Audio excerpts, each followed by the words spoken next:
la palabra a la maestra Zulma Carballo Guzmán con la ponencia La industria de la gobernanza en el agua en la megalópolis mexicana, desafíos y perspectivas.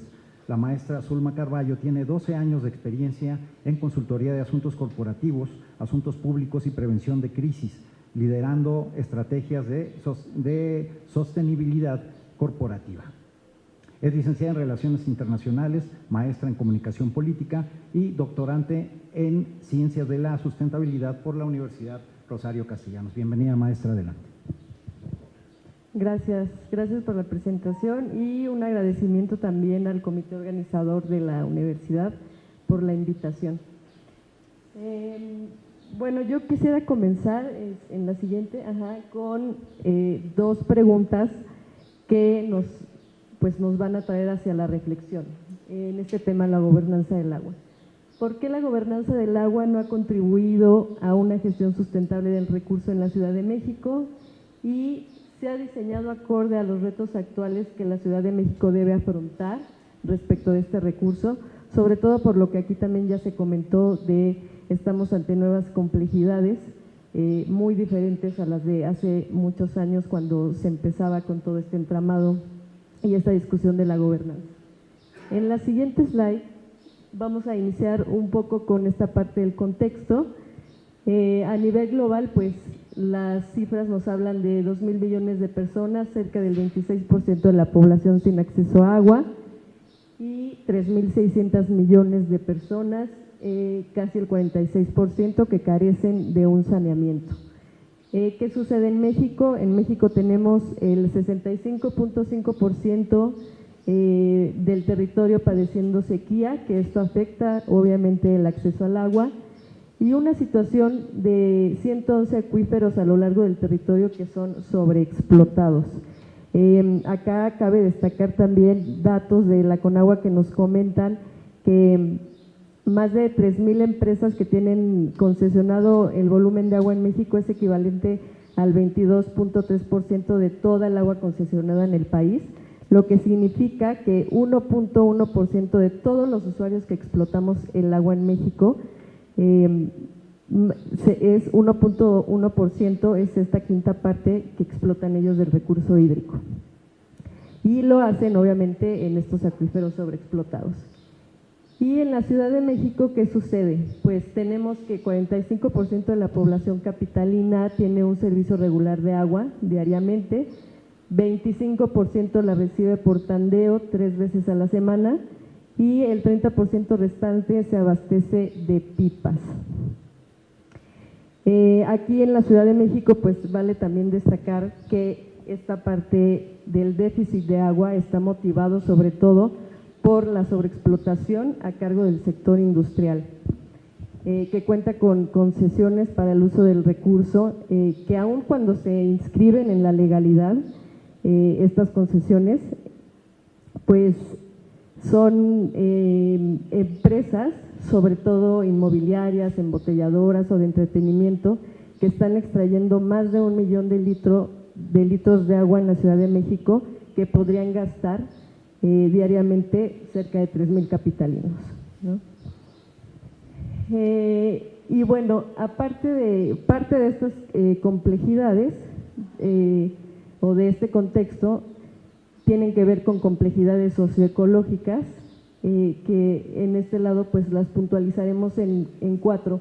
Esta parte de la escasez de agua, en donde las 3 principales presas que abastecen el sistema Cutzamala, 2 en el Estado de México y una en Michoacán, pues han registrado pues menos de sus índices de capacidad.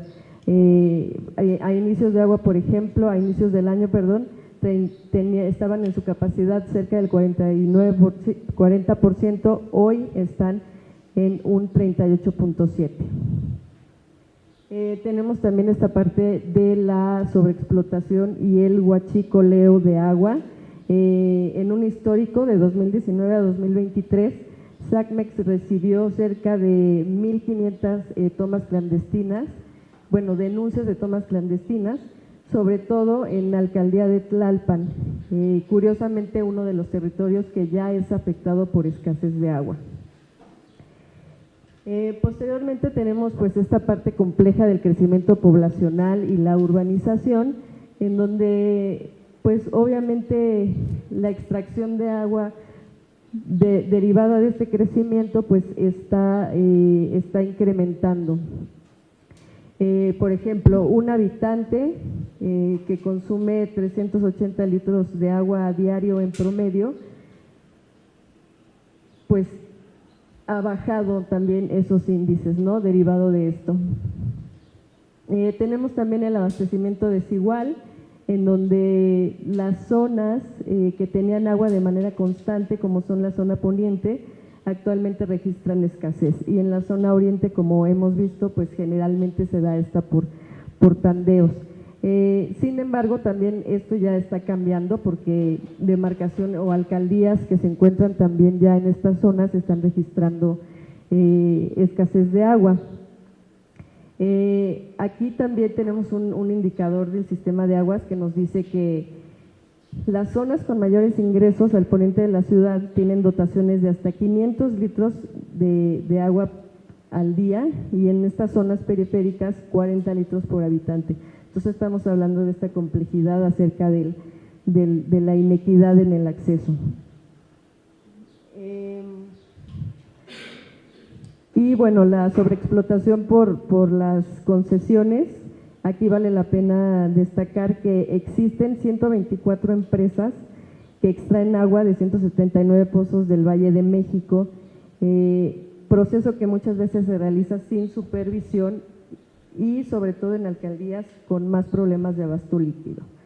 De estos permisos vigentes en la ciudad, muchos se concentran en Azcapotzalco, Miguel Hidalgo, Cuauhtémoc y Gustavo Amadero.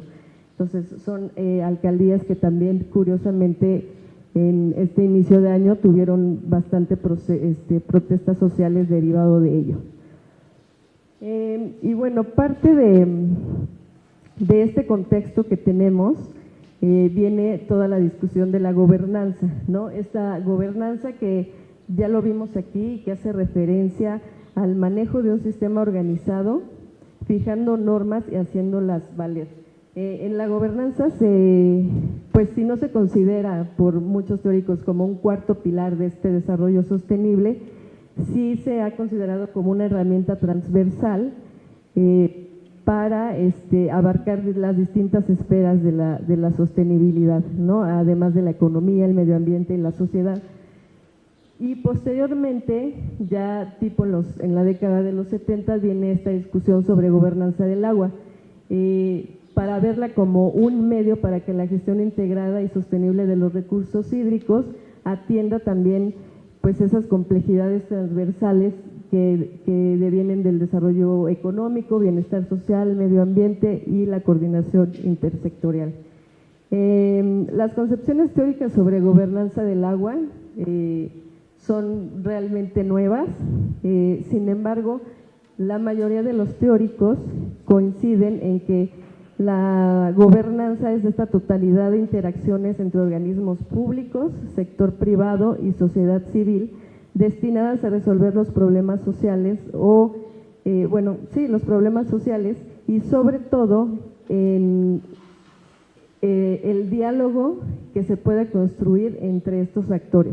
Para la gobernanza lo fundamental es justamente eso, que la toma de decisión abarque todos los sectores y no nos quedemos solamente en una relación bilateral gobierno-sector privado, sobre qué es lo que pasa, porque luego las comunidades se quedan rezagadas, pero esa es la intención. Y en el agua, ¿por qué?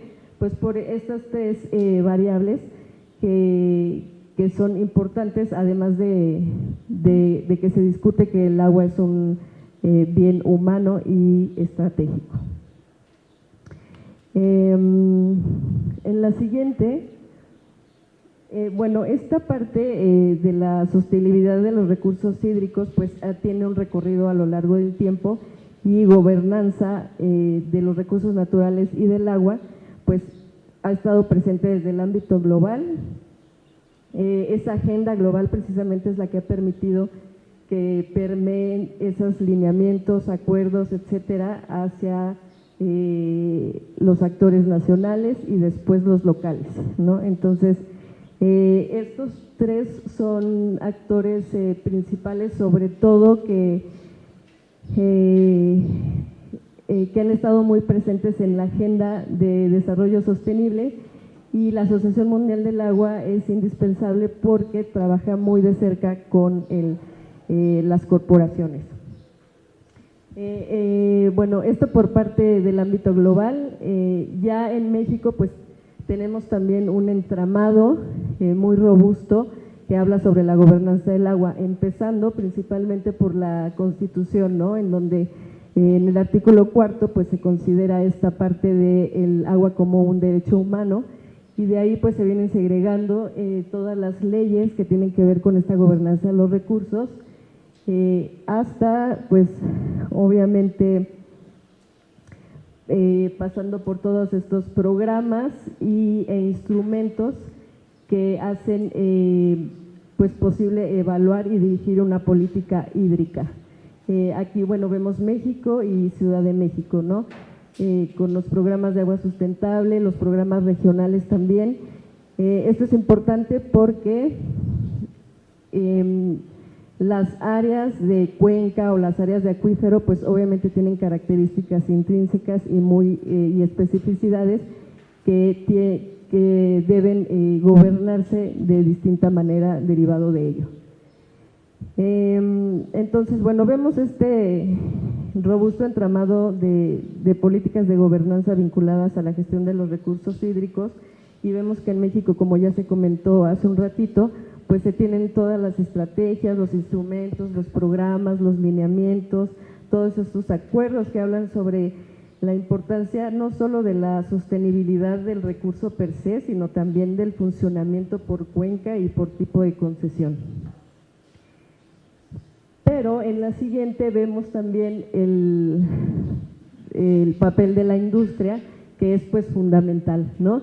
La industria en México utiliza el 5% del agua más el 14% de las redes de abastecimiento público, y con datos de Conagua nos señalan que desde el 93 hasta el 2020 se han otorgado más de 500,000 títulos y permisos de concesión a más de 300,000 usuarios industriales. Hablando ya de la industria alimentaria, que todos sabemos que es de la industria que más agua consume a nivel mundial, casi el 70% de cuerpos de agua dulce se utiliza en esta industria, y en específico de la industria de bebidas, que consume el 22% del agua dulce utilizada en consumo industrial. Y tenemos justamente en la Ciudad de México de ejemplos variados de empresas y corporaciones que sobreexplotan los recursos y los pozos, pero hay dos muy específicos, que es Grupo Modelo, que cuenta con plantas embotelladoras en el norte, pero también acá en el centro del país. Esta parte pues obviamente de las más estresadas hídricamente. Y Grupo FEMSA, que explota también una cantidad exorbitante de agua para producir sus refrescos. Aquí pues de acuerdo con la UNAM y sus estudios de empresas transnacionales, para producir medio litro de refresco se necesitan 34.5 litros de agua, y para producir una cerveza desde la producción hasta el embotellamiento han ocupado hasta 280 litros de agua. Existen mucho más ejemplos acá en la Ciudad de México. Por ejemplo, el Grupo Modelo es la compañía que tiene el más alto permiso de extracción de agua. Su título creo que asciende hasta 8 millones de metros cúbicos de agua anualmente. Y otros ejemplos también muy interesantes, como Colgate, Palmolive, porque muchas veces nosotros creemos que a lo mejor aquí no hay tantas plantas de producción de alimentos, pero al contrario, existen varias de ellas. Y bueno, además de estos tenemos el desarrollo inmobiliario, que es también otro de los más contaminantes y que sobreexplotan el recurso. Y bueno, ¿esto a qué nos lleva? Pues esta parte del acaparamiento, ¿no? sobre todo concesiones abusivas que, como vemos, pues existe todo un proceso que llevan las autoridades para ofrecer una concesión, pero que al final la debilidad también se ve en la supervisión de las concesiones. Es ahí donde las mismas autoridades incluso han señalado que no tienen los recursos para lograrlo, ¿no? Que es justamente el punto 2, la falta de regulación y como consecuencia pues esta desigualdad en el acceso, ¿no? Mientras estas empresas pues gozan de sus concesiones y de agua sin parar, pues los ciudadanos muchas veces no tenemos acceso a ello. ¿Y qué hacen las empresas? Bueno, pues ellas tienen sus informes muy completos de sostenibilidad, en donde señalan qué acciones hacen en favor de los recursos hídricos. Generalmente señalan que tienen, pues que implementan políticas de alianzas para implementar fondos de inversión, apoyan a las comunidades en donde operan, pero básicamente son acciones que vemos que, pues sí, ponen al centro al agua a las comunidades, pero al final no estamos viendo esta parte ni de que el que sobreexplota paga o el que contamina paga, estas externalidades de las que habla también el sistema económico, ¿no? Entonces, reforestar pues 1000 árboles tampoco es la solución, ni tiene que ver con gobernanza ambiental. Y pues ante esto, los desafíos que estamos también planteando en esta investigación, que todavía nos falta también pues analizar, pero que más o menos es lo que estamos revisando, es que para tener una gobernanza del agua importante y que siga avanzando, pues es fomentar la colaboración entre los diferentes actores.